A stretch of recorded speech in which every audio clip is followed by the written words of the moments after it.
श्री स्वामी समर्थ. तर हरितालिका कथा ही देवी पार्वतीने वाळूचे शिवलिंग बनवून भगवान शिवशंकरांना पती म्हणून मिळवण्यासाठी कठोर तप केले.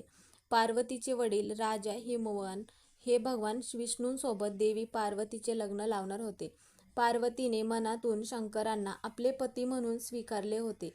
यासाठी भाद्रपद महिन्यातील तृतीय तिथीच्या दिवशी पार्वतीने आपल्या सखीच्या मदतीने निर्जली उपवास केला आणि शंकराची आराधना केली.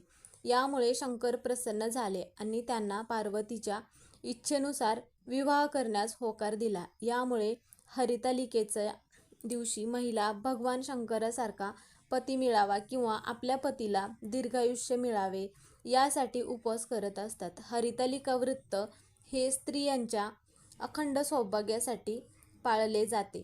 अविवाहित मुली चांगल्या पतीच्या प्राप्तीसाठी उपवास करत असतात. तर मग अशा पद्धतीची जी हरितालिका कथा आहे, तर हरितालिकेच्या दिवशी मग आवर्जून ही कथा ऐकलं तरच मग आपल्याला आपण जो हरितालिकेचं व्रत करत असतो तर त्याचं फळ आपल्याला मिळत असतं. ओम नमः शिवाय.